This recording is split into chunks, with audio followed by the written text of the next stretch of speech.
पूरा बोल। अस्सलाम वालेकुम वरहमतुल्लाहि वबरकातुहू।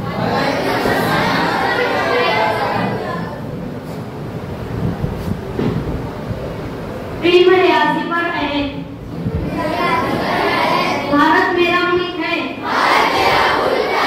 इल्म रियाज़ी मेरा पसंदीदा मजमून है।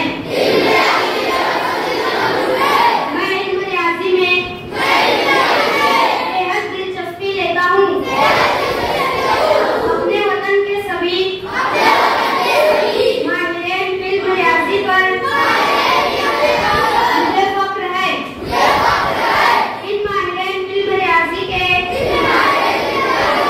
ख्यालात को अफकार मुझ में परवाह चढ़े। मैं इसके लिए मुसलसल कोशिश करूँगा। मैं इल्म रियाज़ी में सभी सरगर्मियों तारुफ़ों व मसलों का गहराई से मुताला करूँगा और मिसालों को हल करूँगा। इल्म रियाज़ी के मज़मून से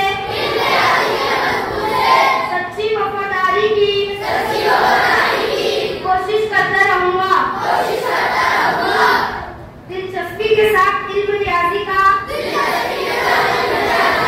मुताला करने में मेरे और मेरे वतन की तरक्की और खुशहाली पोशीदा है।